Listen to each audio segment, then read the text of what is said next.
Are you tired of the same old routine, fed up with the excuses holding you back from achieving your dreams? It's time for a change driven by self-discipline, the cornerstone of success. In the journey of success, I've discovered a powerful truth: those who wait for the perfect moment rarely accomplish anything. On the other hand, the doers, the ones who say, "I've got to do it," regardless of how they feel in the moment, are the ones who make things happen.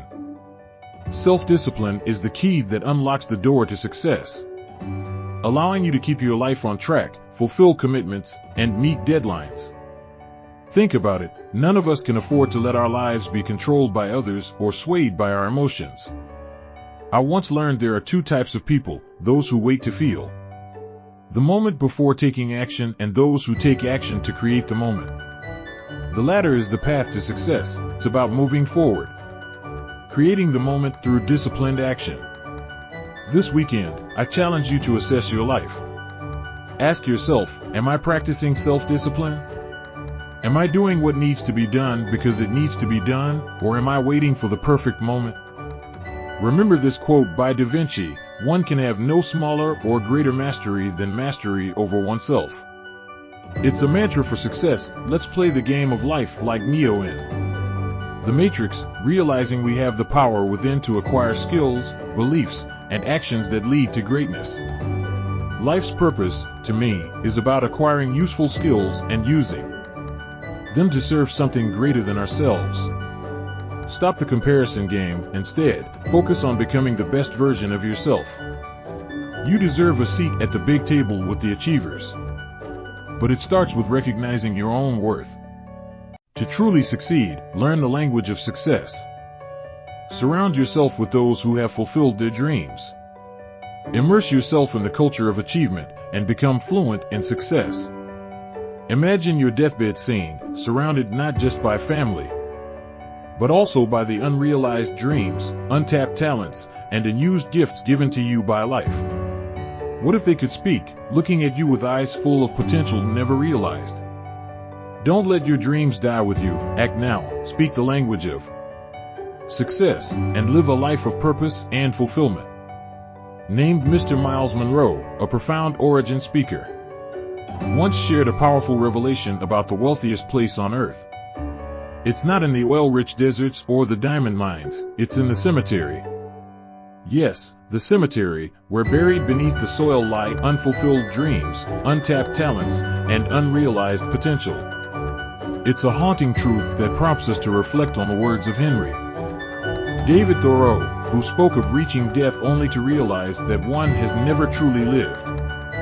Consider the weight of living an entire lifetime, only to discover it was not the path chosen, a sentiment echoed by an unknown writer. The gravity of this realization begs us to ask, what music, what leadership, what voice will die with us? Will our greatness remain untold stories, our talents buried treasures? Miles Monroe's challenge to us is to live full and die empty. It's a call to action, a reminder that our dreams and potential are not meant to be taken to the grave. Take a moment to think about your goals and dreams in three key categories: personal, professional, and social contribution. How serious are you about bringing these aspirations to life? How many of you are determined not to let your dreams be buried with you? Raise your hands. Now, turn to someone beside you, look into their eyes, and say, "Get out of your head and step into your greatness." It's a powerful affirmation to break free from self-imposed limitations and embrace the vast potential within. As you think about your goals and dreams, repeat after me: it's possible. Write it down. Embrace the mindset that declares your dreams achievable. Les Brown, an entrepreneur with 21 years of experience, reflects on his journey. For 14 years, he lived in his head, self-sabotaging and doubting his abilities.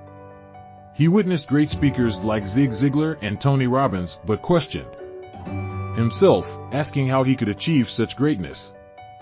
Les Brown shares his personal struggle, being labeled educable mentally retarded in 5th grade and facing failures. Despite lacking college training, he encountered a turning point when he realized his heart believed he could achieve greatness. and the only obstacle was his mind asking, how? Today, I challenge you to break free from the limitations of your mind. Embrace the mantra, live full, die empty. Join the ranks of those who refuse to let their talents and dreams be buried in the wealthiest place, the cemetery. It's possible, say it, believe it, and step into your greatness. The world would be transformed by the renewing of your mind. Your story, your self-perception, can be the driving force behind your success or the barrier to your dreams. I want to share a transformative moment in my life, a moment that shifted my trajectory forever. Mr. Leroy Washington, now in his 80s and blind from glaucoma, changed my life. I was in his class, labeled as educable mentally retarded in special education. He asked me to solve a problem on the board, and I hesitated, saying I couldn't because of my label. The students laughed, calling me the dumb twin. Mr. Washington intervened, telling me never to say that again. Teaching me a powerful lesson: someone's opinion of you does not have to become your reality. In that moment, I felt both humiliated and liberated. Mr. Washington looked at me not as I was, but as I could be. He saw potential beyond my label, and our relationship blossomed.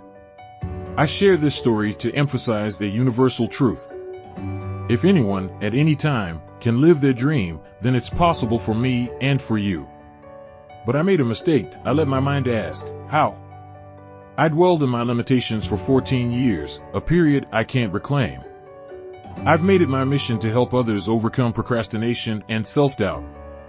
Have you ever talked yourself out of something you wanted to do? We must convince ourselves daily that it's possible. As the proverb goes, if there is no enemy within, the enemy outside can do no harm. Reflect on your goals and dreams. Convince yourself it's possible. Every seminar, workshop, book, or speaker can interrupt the limiting story you tell yourself. Everything matters, and how you do anything is how you do everything. Recognize that it's necessary to have a strategy to change the narrative you believe about yourself. Transformation is an ongoing process. As you embark on this journey, remember, be not conformed to the world, but be transformed by the renewing of your mind. Your story can be one of triumph, success, and fulfillment. It's necessary. Transforming your life begins with the renewal of your mind. As I embarked on my journey of self-improvement, I recognized that I was stepping out of one story and into another. This process involves constant growth and development. Like the woman who said, "Lord, I hate what I want to be, what I'm going to be, but thank God I'm not what I was." I understood the importance of continuous self-work. Write this down: mindset and stamina. You need mental stamina to navigate the challenges that life throws at you. It's about becoming aware of your thoughts, working on your mindset, and building the resilience to face obstacles. I learned that personal growth requires regular maintenance. It's an ongoing process of shedding old stories and embracing new ones. I embrace the reality that there are things I am not yet aware of, and that's okay. I am still growing, still developing. It's a journey, not a destination. People often go to their graves with untapped talents because they didn't know they didn't know. They thought they knew themselves, but were unaware of the depths within.